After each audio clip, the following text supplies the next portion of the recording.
I think Trump just created the Brownshirts with this wild executive order. Quick history of the Brownshirts. They were a paramilitary organization in Nazi Germany, and they helped Hitler come to power. There were over 2 million of them, which doubled the size of Hitler's army. They were known as the SA, or the Stormtroopers, and they were called the Brownshirts because they had this brown distinctive uniform. Here's the thing, they were never part of the German military. They were a paramilitary. They recruited from the dregs of society, all these unemployed people from the Great Depression, criminals, just really the dregs of society, the losers. And does that sound familiar? All of these angry, frustrated losers. And they played a really pivotal role in Hitler coming to power because they used violence and intimidation against all of Hitler's political enemies, and especially the Jews. And the really ironic part is once Hitler consolidated power, he murdered, executed 70 of their top leaders, including their main leader, in what's called the Night of the Long Knives. So fascism always eats itself from the inside. So this latest executive order is to make Washington, D.C. the greatest capital in the world. So here's what's really alarming. Surge law enforcement to enforce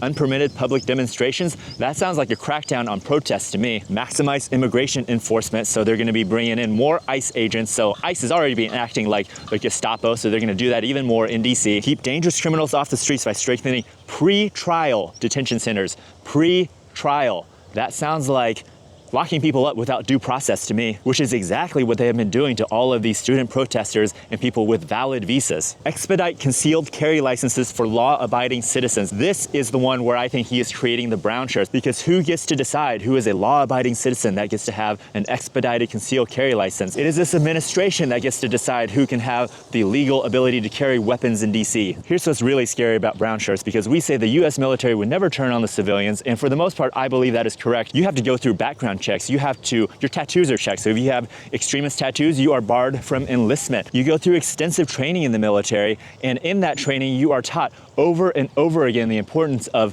moral, the importance of responsibility, the importance of duty, the importance of loyalty. In the military, you have to swear an oath to defend the Constitution. The Constitution, not the president, not Congress, not the government, but the Constitution. All of these factors makes it much less likely for the US military to turn on civilians, but none of these factors are in place for a paramilitary force. You remember when Trump told the Proud Boys to stand back and stand by? Well, this is what he was telling them to wait for. Wait for the time when he gives them some legal authority to start intimidating and using violence against all of his opponents and enemies, because these people, the Proud Boys, the 3%ers, all of these hateful white supremacy militias, they would happily kill American citizens. In fact, they are frothing at the mouth. If you read their rhetoric online, they are so happy to do violence against half of this country, against anyone they perceive as being leftist and Democrat and gay and trans and minorities, immigrants. They are hateful, and they would happily do violence against all of these groups. And I'm afraid that is what's happening right now, that this order is laying the groundwork for the creation of a paramilitary force